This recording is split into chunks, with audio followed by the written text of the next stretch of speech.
fame have a tendency to corrupt. But in the story of Joseph, we find a striking example of humble leadership.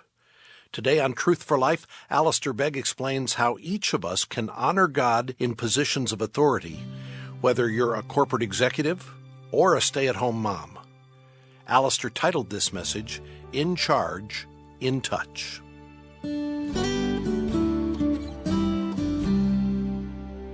Genesis 41, if you turn to it with me. And Father, we pray that as we turn to your word, the Spirit might be our teacher, that our hearts may be open to your truth, and that our lives may be transformed by it for Jesus' sake. Amen. We resume our studies at around verse 37. And in this section, we discover that Joseph gets a new job, a new name, a wife, and 2 sons. And when we view the unfolding saga of his life, and particularly this section before us now, you will recall that this particular period in Joseph's pilgrimage began with Pharaoh's troubling dreams. And in Pharaoh's dreaming, he discovered that there was no one who could answer his dilemma save Joseph, and God made it possible for Joseph to grant an interpretation. And then Joseph had followed up the word of interpretation with a suggested plan of action. And the plan of action was responded to, as verse 37 makes clear. It was obviously good, clearly necessary, and enthusiastically received, not only by Pharaoh, but also by his officials. Now, the key to the implementation of this plan, as with any plan, is leadership.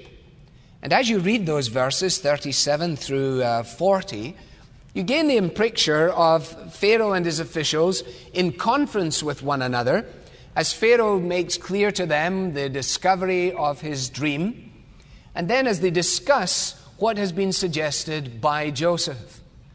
And Pharaoh's conclusion is simply, it would seem to be the best plan to allow the one who has conceived of this approach to our dilemma to be the one who himself implements it, carries it out.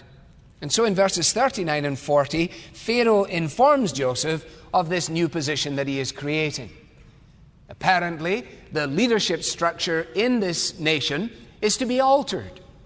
It doesn't appear that Joseph is taking someone else's job, but rather that Joseph is filling a completely new role in the country. And from last time, we had noted, first of all, the dream God interpreted, and then the plan Joseph suggested, and then we said that we were going to proceed to the role Pharaoh created. And it is here that we pick up the story this morning, as Pharaoh creates this whole new position in the land of Egypt. And we can summarize it, indeed, as it is stated here, Joseph is to be in charge. That's what it says there in verse 40. You shall be in charge of the palace and of the people, and he is to be second only to Pharaoh himself. Now this again is where a knowledge of the story works against us just a wee bit. I wish many times, for the best of reasons, that I didn't know these stories as well as I've known them from infancy. Because I wish that I could turn the page not knowing what was about to happen, as some of you have the opportunity to do, having never been brought up and nurtured in the Bible. And for you it must be doubly exciting, because you left him in the dungeon, now he interprets the dream. What's going to happen to him next? You turn the page, and here he is, second in command in the whole of Egypt. And overnight, in a dramatic rags to riches story, his circumstances are radically altered.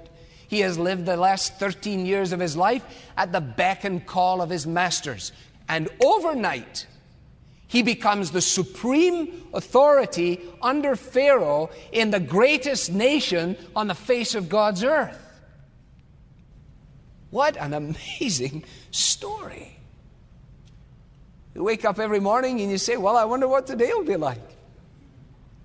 And on this morning when he had awakened and said, well, I wonder what today will bring, his wildest imaginations could never have fulfilled that which was about to take place.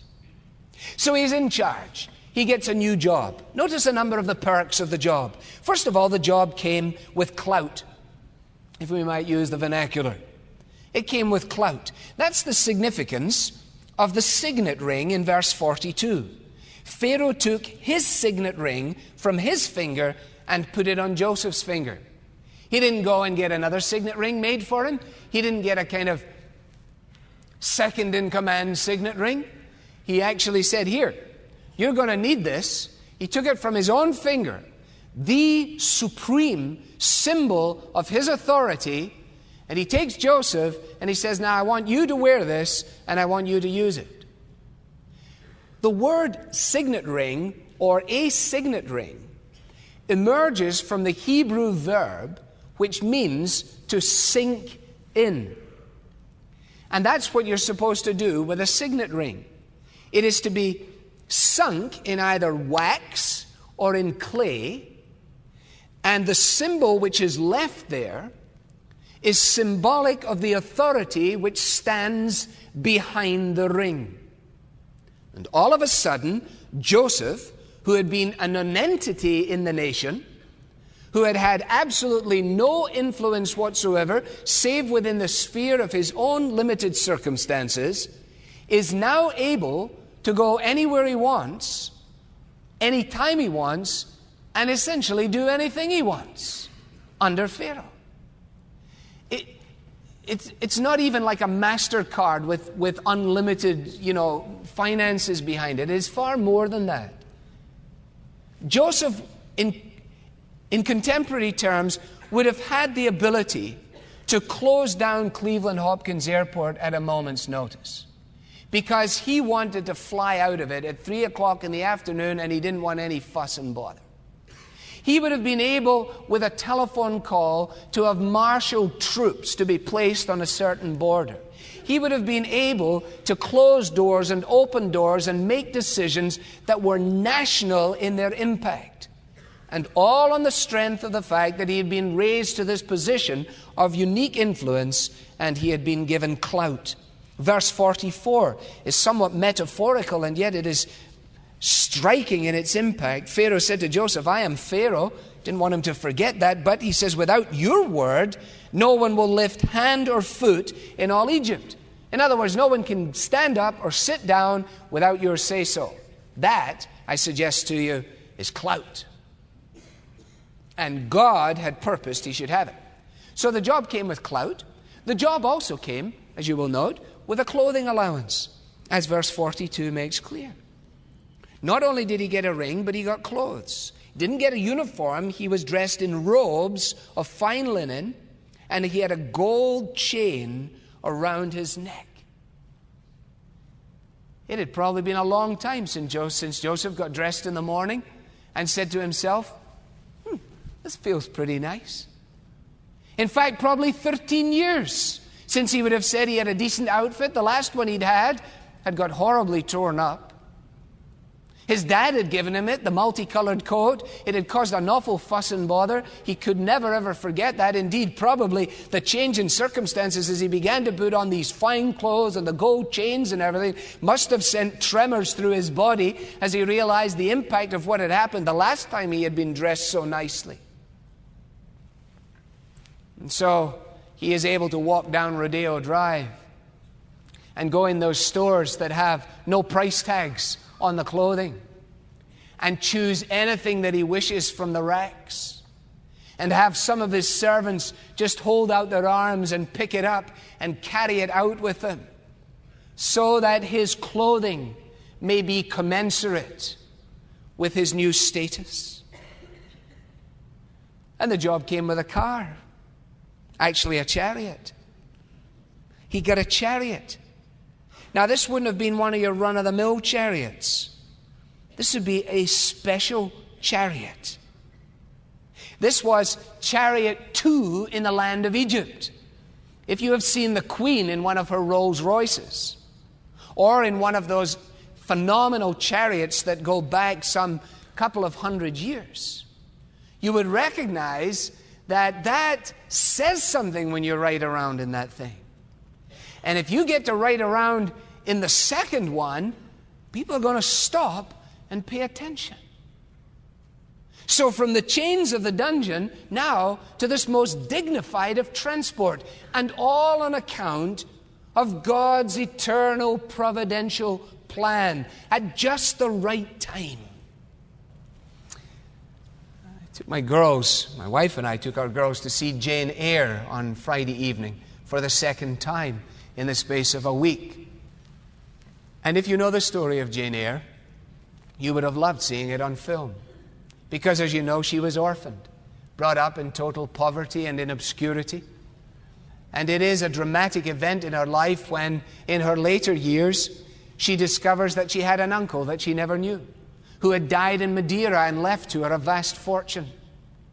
And her response to the word of the fortune is to inform the minister who tells her of this that, first of all, she wants to give a third of it, not knowing what it is, to Lowood School, where she had been educated. Secondly, she would like him to take as much as he requires for the work of missions in which he's involved in the world, and then she will take the residue.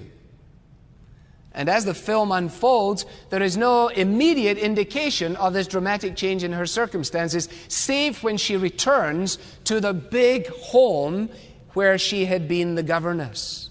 On every previous occasion in the movie, she comes, as it were, on the stagecoach. She comes as a number of people in an old black stagecoach, rocking back and forth along her way, and when it finally reaches the stop, she gets out and makes her way up to the house. But when she returns this time, she comes in a beautiful navy blue carriage with 2 horsemen who are her own personal valets.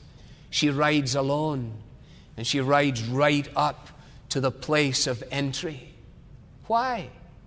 Because her status has been dramatically ordered, and her carriage gives testimony to the change. Now that is exactly what had happened, you see, in Joseph's life. In a moment, he had clout, he had clothes, he had a carriage, he had an entourage. He had people who walked in front of his chariot shouting, "Make way, make way." What do you make of this? I've seen some of you drive, and you probably ought to have somebody going in front of you saying the same thing. You look at me and you say, "That's the pot calling the kettle black." I understand, but I thought I'd get in before you did. But the make way is indication of the grandeur of the one who is to come. Joseph is coming. Clear the way. Joseph, the second in command of all of Egypt. He had an entourage, and he's only 30 years of age. 30 years of age, and now the world at his feet. 30 years of age and unlimited resources. 30 years of age, able to go where he chooses, buy what he wishes, do what he wants, live where he wishes. And second only to the Pharaoh whose dreams God had enabled him to interpret. He is in no doubt, if God had not put him where he had put him, he would never have been in the position to answer as he did. And indeed, if God had never given him the wisdom, he could never have interpreted as he did. And so he was in no doubt as to how he had the clout and the clothes and the chariot and the operation. Observations on this point. Joseph in charge. Observation number 1. The Bible says, "He who honors me, I will honor." 1 Samuel 2:30. You remember that in Chariots of Fire? A fictitious piece, beautifully inserted, where Schultz, the American runner, before Eric Liddell runs in the event, comes across to him and gives him a piece of paper. And Liddell, of course, who has stood out on the interests of his commitment to the Sabbath and has made great impact in his collegiate athletes, opens the paper and it says, "He who honors me, I will honor." It's fictitious, but the spirit's good. And of course, he runs to Olympic gold. And here, Joseph, who had honored God in the drudgery and in the dungeon and in the disappointment and in the disasters, and in the separation from all that he knew and loved, and in this alien world with a foreign language and foreign people and this menial service, this young man who had honored God in all of these dark days is now honored by God and put in a position of unique usefulness. The principle remains always true. It may not always be expressed in matters of physical and material prosperity, although it may well be. But God will always be true to this principle of His Word. And we see it in Joseph's life. Secondly, observation, we recognize in Luke 12:48, to whom much is given, much will be required. Joseph has entered a whole new phase of his experience. Unique challenges are about to befall him. And this principle will also unfold in his life. You have received a great deal, Joseph, therefore a great deal is now expected of you.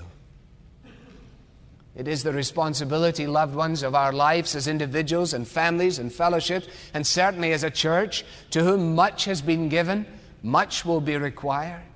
God does not give us these things so that we may sit and congratulate ourselves in our well-being, but He gives us them in order that we may offer them to Him as a sacrifice of praise and our lives in His service.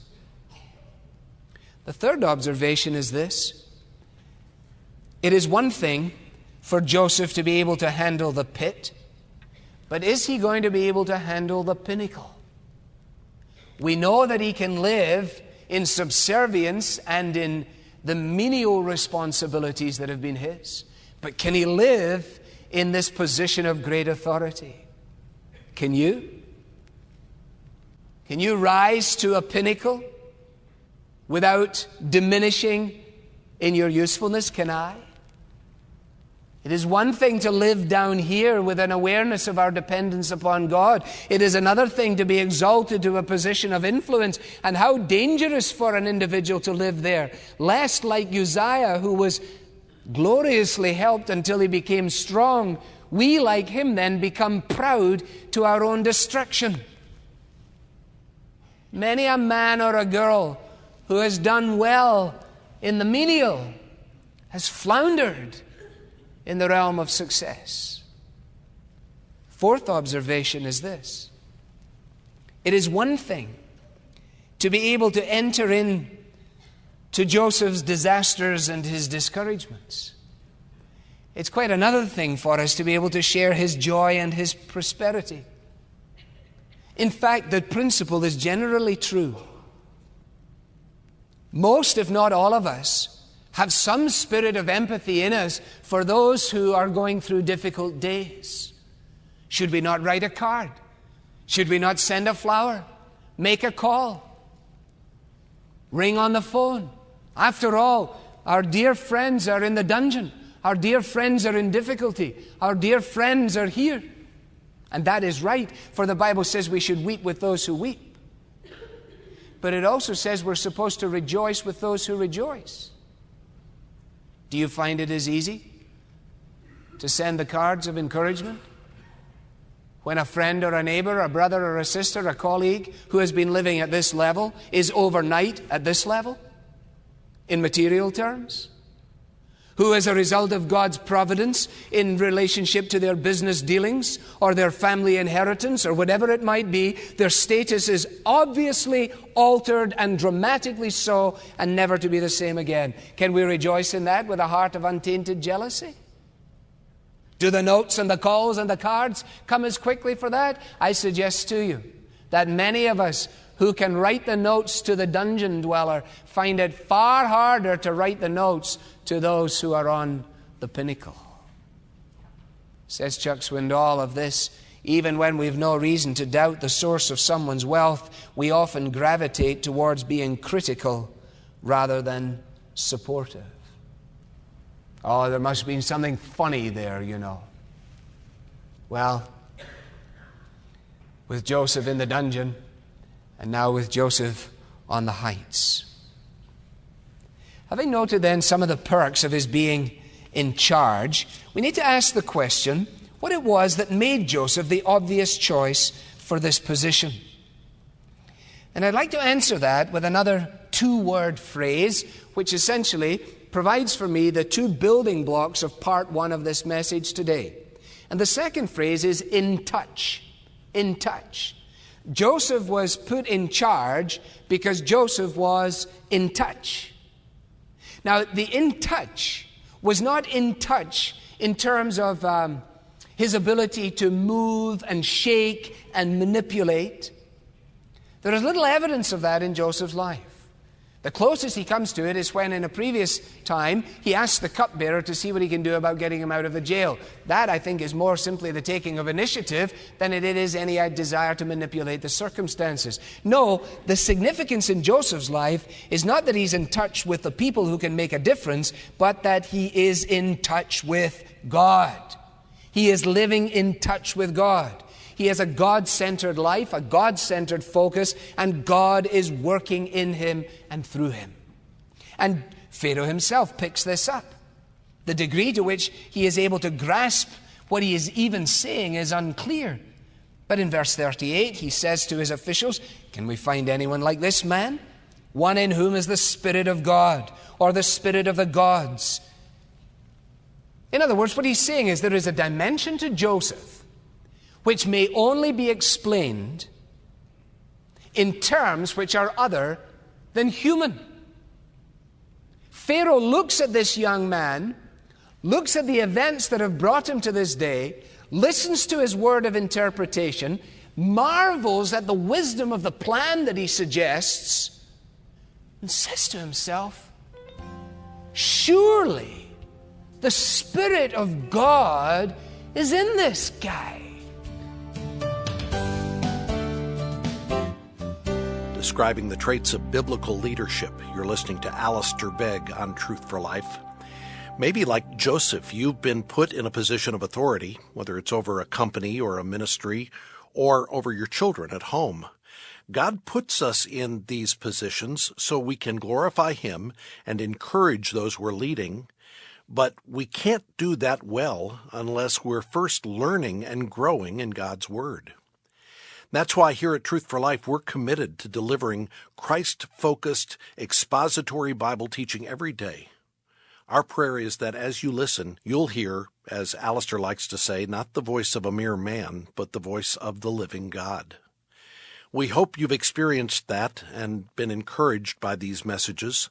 Our daily program is made possible because listeners like you give to Truth for Life. Your giving covers the cost of broadcasting Alistair's teaching on the radio and making it available for free online. As we come to the end of the year, your support is what will enable this teaching to continue in 2019. So we want to ask, would you make a generous donation today? When you do, we'd like to say thanks by sending you a book that we think will benefit your entire family. The book is titled Prepare Him Room, and it's a 4-week Advent devotional. It ties together the prophecies of Jesus in the Old Testament with his birth, his death, and his resurrection. This is a book that we have carefully selected for you and your family so that you can have some quality time during the holiday season and can focus on Jesus and the reason why he came. Prepare Him Room comes with a music CD, and the book features activities for kids that are fun, prayers, and songs so that the whole family can more fully understand the amazing story of God's plan of salvation. Ask for your copy of the family devotional Prepare Him Room when you give today. You can call us at 888-588-7884, or if it's easier, donate and request the book online at truthforlife.org. You can also send your donation in the mail to Truth for Life at P.O. Box 39 8000, Cleveland, Ohio 44139. Be sure to include a note requesting the book titled Prepare Him Room. I'm Bob Lepine. Hope you'll join us again Tuesday when Alistair continues describing how to honor God when you are in positions of authority. It's part of our series titled The Hand of God. The Bible teaching of Alistair Begg is furnished by Truth for Life, where the learning is for living.